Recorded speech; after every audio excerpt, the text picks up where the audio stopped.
You wake up, open TikTok or Twitter or literally any app, and you might get a few funny videos, but then comes the bad news.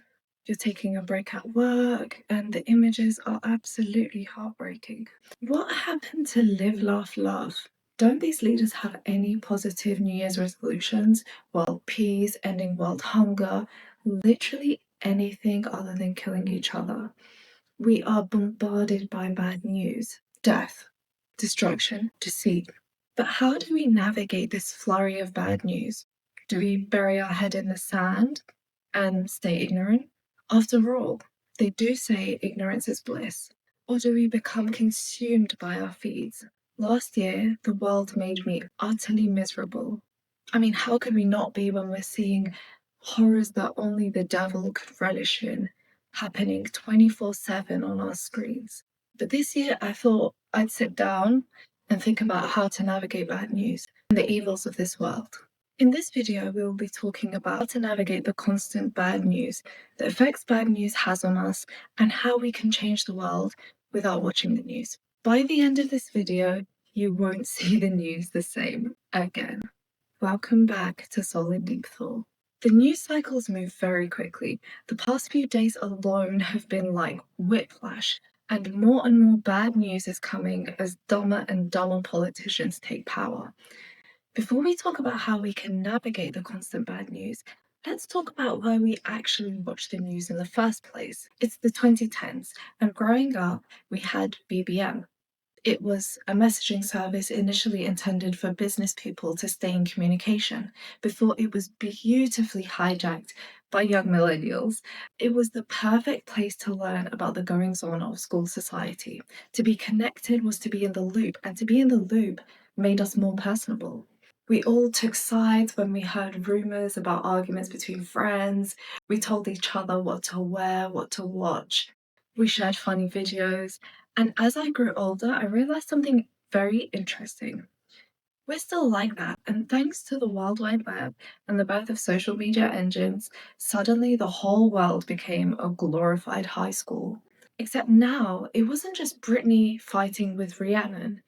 It was Trump calling Kim Jong-un Rocket Man, and Candace Owens calling Ben Shapiro an imp. Okay, fine. The last one was a little bit funny.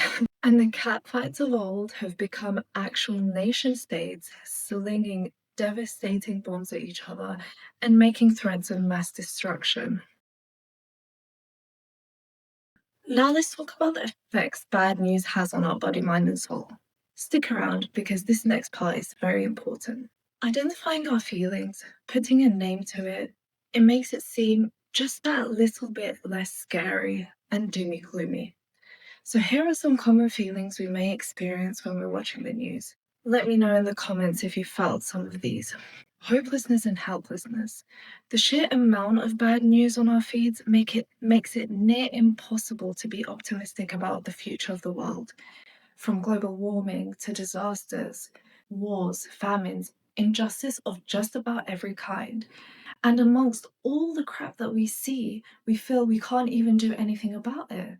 We are up against established evil, hiding behind huge barriers of wealth, of law, of red tape, which makes it almost immobilizing for any of us to do absolutely anything. The next feeling is guilt.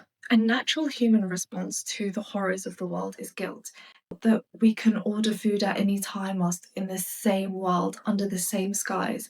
People have no access to the bare minimum.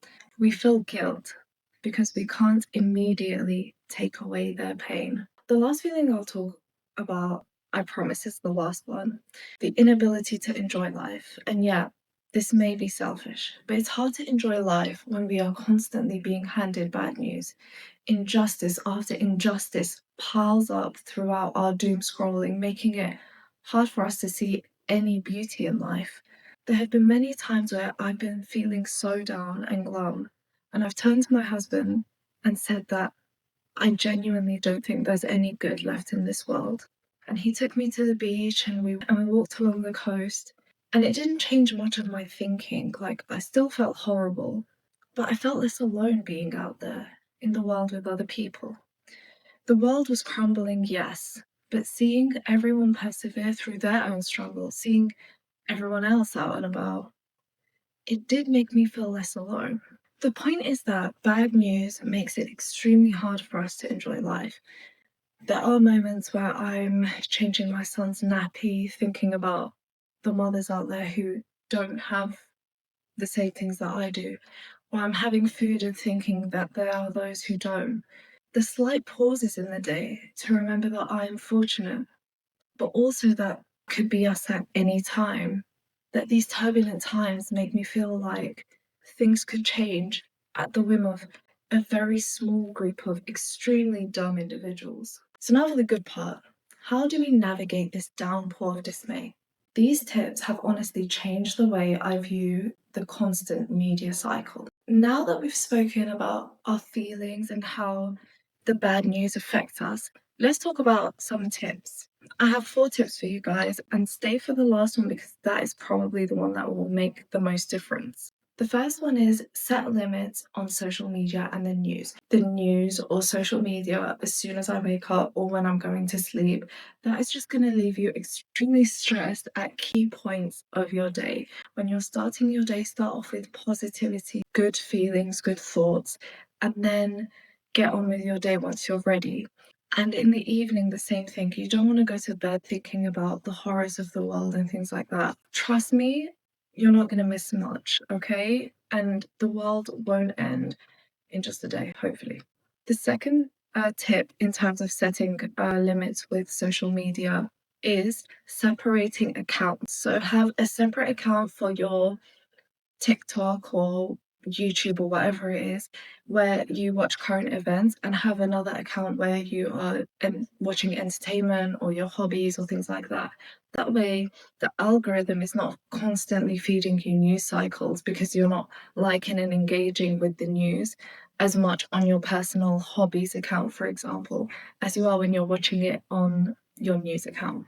The second thing is touch grass. Literally. See friends, call friends if you can't see them, meet up with people, have human interactions. And another thing is seeing nature. Make sure that your eyes are not just seeing the worst parts of the world. See the ocean, see a park, go see your loved ones.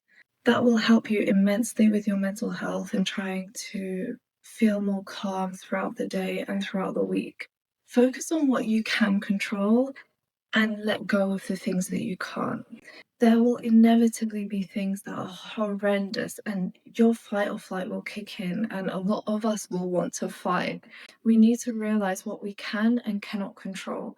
Can we change the geopolitical stage? No, we can't. Can we stop wars? Physically, absolutely not. However, that is not to say that we be apathetic, we don't engage with the news, we avoid it, and we avoid bad news and things like that. No, we cannot be bystanders to injustice. It's not how we are built as human beings. We're going against our nature here, okay? However, there are things that we can control.